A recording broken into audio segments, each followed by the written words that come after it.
sort of running Renode, I also want to quickly show you what the bare metal code itself looks like.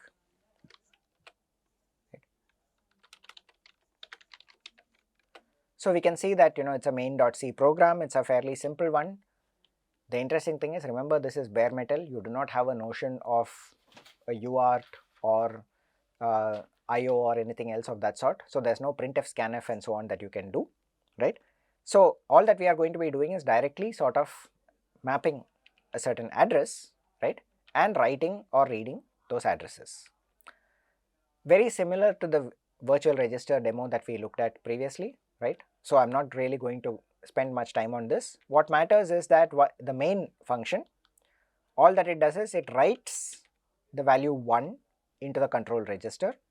It then writes the value 100 decimal into the period register, 25 into the offset or the duty cycle register, and then writes 0x2 into the control register.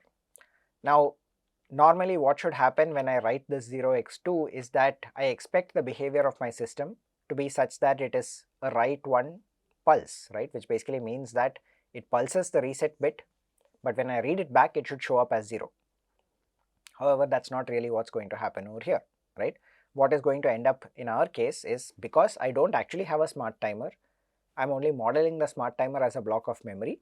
When I write 2 into it, I'll find that there is actually 2 sitting in the memory, okay? Alright, so I have a main program. How do I compile it, right? For this, we need to look at the make file that is presented to us, right? The main thing that we can see over here is this compilation is what is called a cross compilation. I am targeting something called ARM none EABI, right? What does ARM none EABI mean? It means we are targeting an ARM processor, there is no operating system, and what we have over here is, I think, the extended application binary interface, right, the EABI.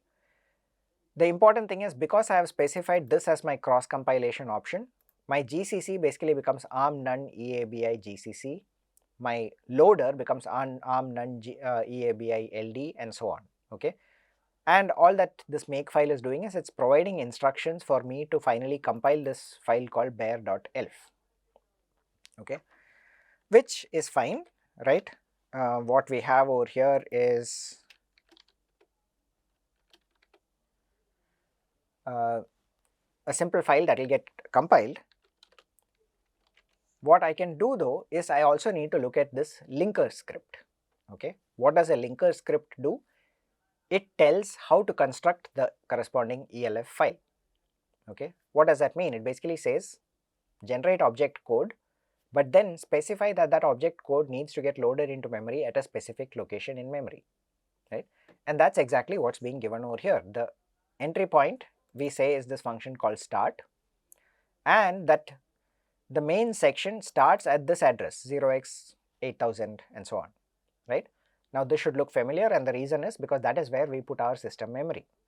So what we are saying in other words is, take the output of your compilation and load it into memory starting at this particular address, which means that if my system, the CPU, is set up in such a way that when I switch it on, the first value of the program counter that comes up after turn on is going to be this particular number, that solves all my problems, because basically what it will mean is the CPU will now jump to that particular location and start executing instructions from there.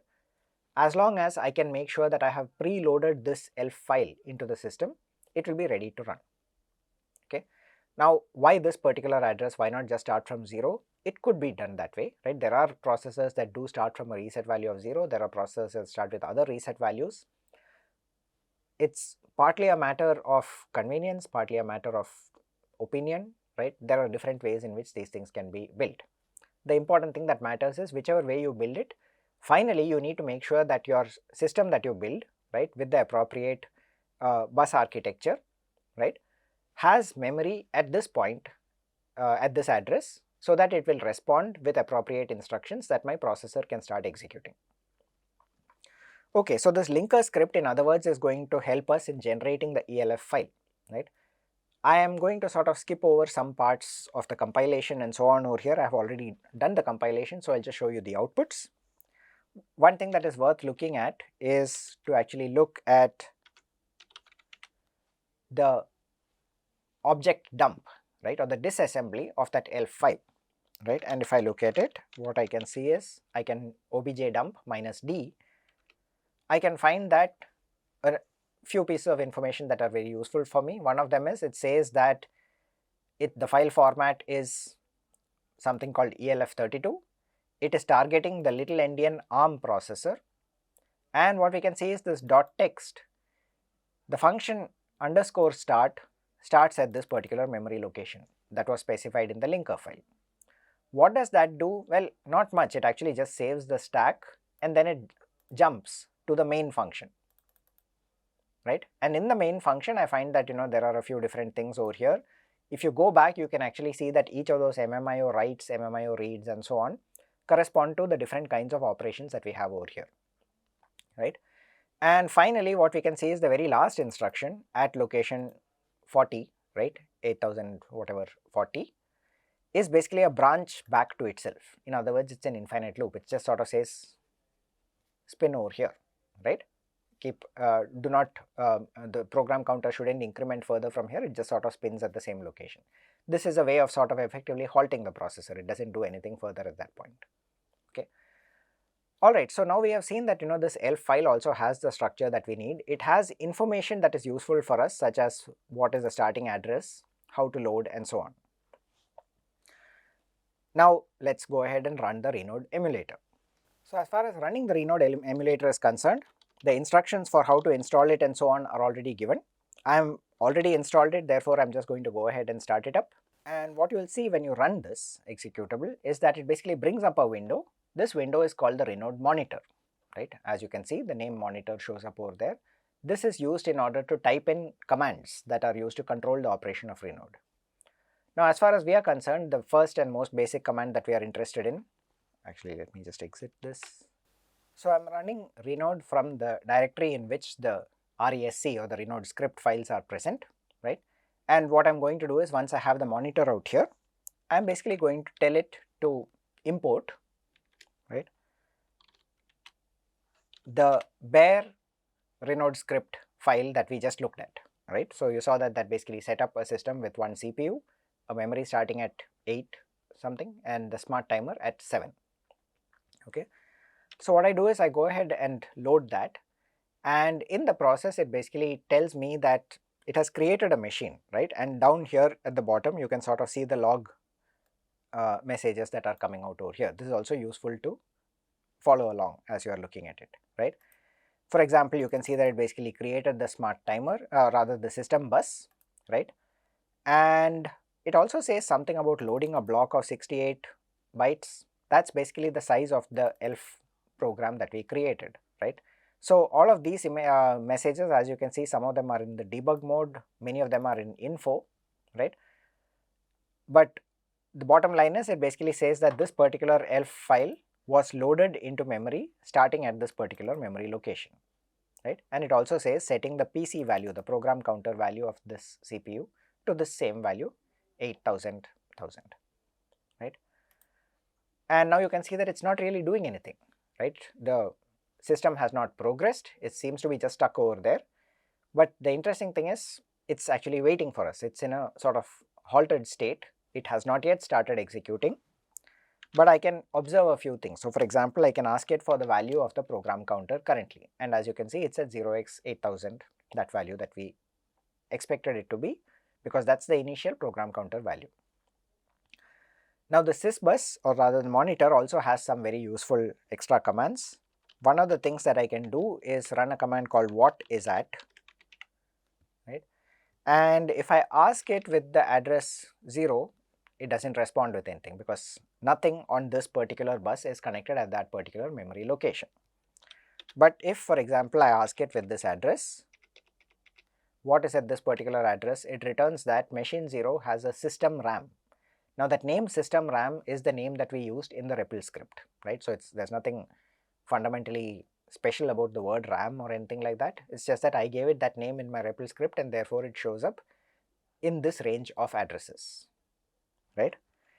And the next thing I can do is I can ask it what is at 7000, and now it says it's a smart timer. And as you can see, once again it has picked up the starting address as well as the range of addresses corresponding to that, right? And the interesting thing is I can, for example, change, and let's say instead of this I can ask for something like 81, right?